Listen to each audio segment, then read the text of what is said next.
This simulation shows high-speed fluid dynamics wrapping around an aircraft wing. Simulating this behavior requires millions of calculations per second across massively parallel supercomputing arrays. Yet the code driving these complex mathematical models is Fortran, a programming language commercially released in 1957. Computer science is an industry built on rapid obsolescence. Hardware degrades, and software tools are routinely replaced within a decade as newer methods emerge. Today, Fortran is the primary language used for global weather prediction, finite element analysis, and computational fluid dynamics. Its presence in these fields suggests a technical efficiency that historical momentum alone cannot explain. This is an early IBM mainframe from the 1950s. At the time, physical hardware dwarfed the software in its spatial footprint and upfront cost. However, the daily economics of operating these machines were inverted. The manual labor required to program them consistently cost as much as the multi-million-dollar machines themselves. Writing instructions directly in binary machine code or rudimentary assembly was grueling. It was an error-prone process that John Backus described as hand-to-hand combat with the machine. Backus was a young researcher at IBM. His disdain for the tedious nature of manual programming motivated him to seek an alternative. Backus understood that the bottleneck constraining the industry was not a physical limit of hardware, but a failure in human-computer translation. When a domain expert, a physicist or a researcher, needed to solve an algebraic equation, they had to hand their math to a specialized programmer who translated those formulas into numerical machine instructions. This workflow was physically vulnerable. Programs were loaded via punched paper cards, where a single misplaced or damaged card could ruin weeks of manual calculation. This historical text shows the primitive nature of early machine languages. Babbage's conceptual calculating engine relied on 3 address codes just to execute operations. It also references Turing's universal machine, where lacking built-in arithmetic meant complex calculations required laborious macro expansions. The core architectural flaw of this era was hardware dependence. An assembly program was physically tied to the specific circuits of a single machine and could not be ported to another system. Scaling the industry required severing that tie. The mathematical logic had to be abstracted away from the physical hardware it ran on. In 1953, Backus submitted a proposal to IBM to solve this translation problem. He called it the IBM Mathematical Formula Translating System. The team's goal was to build a compiler, an automated intermediary that reads human algebraic intent and writes the binary machine code itself. Backus assembled an eclectic 10-person development team.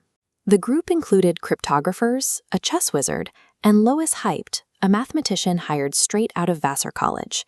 Developing this software imposed harsh physical constraints. The team worked night shifts, debugging their code directly from the IBM 704's blinking console lights. They were no longer writing fixed instructions for a calculator. By creating an abstraction layer, they were effectively teaching the computer how to program itself. The established group of human programmers met the concept of automated translation with professional skepticism. This document captures the primary fear of the time. It explicitly details the concern that an automated translator would run at half the speed of a hand-coded version, an inefficiency that would almost completely block acceptance of the system. Backus made a critical pivot. It wasn't enough to just translate the math. The software had to be an optimizing compiler. The team implemented global program flow analysis. This allowed the compiler to scan the entire logic sequence and organize the machine instructions just as efficiently as a human expert. Matching hand-coded performance was a mandatory threshold. Proving the machine could organize its own memory efficiently was the only way to convince the industry to abandon manual assembly. This 1954 Fortran specification excerpt shows the leap to high-level abstraction.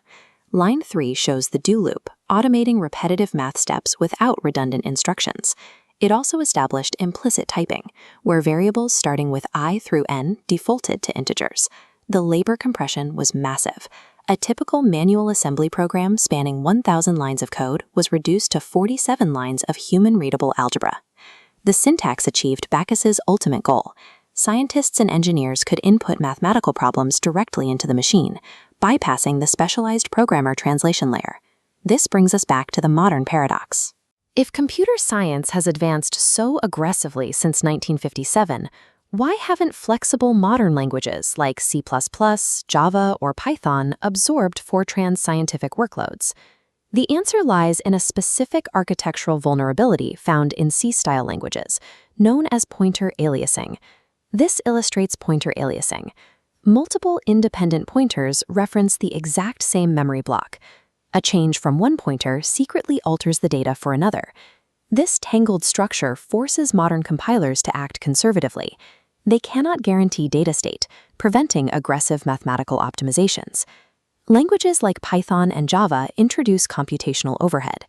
They rely on abstraction layers like dynamic typing and garbage collection, prioritizing developer convenience over raw speed. The flexibility that makes modern languages ideal for general-purpose software development limits their ability to execute massive, predictable mathematical operations at maximum hardware speed. Fortran explicitly rejects this flexibility. It relies on a design of strict array handling and rigid memory allocation. Because Fortran strictly isolates its memory references, the compiler possesses mathematical certainty that data points won't overlap. This lack of ambiguity allows aggressive vectorization. It can process thousands of parallel data streams simultaneously without waiting for memory conflicts.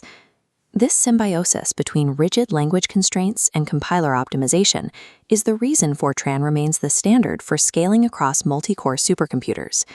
As the first national computing standard, Fortran established the principle of portability, proving that software logic could be shared across different machine architectures.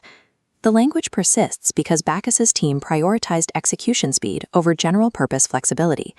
For the specialized task of mapping high-volume mathematical logic to silicon, that trade-off remains the most efficient path available.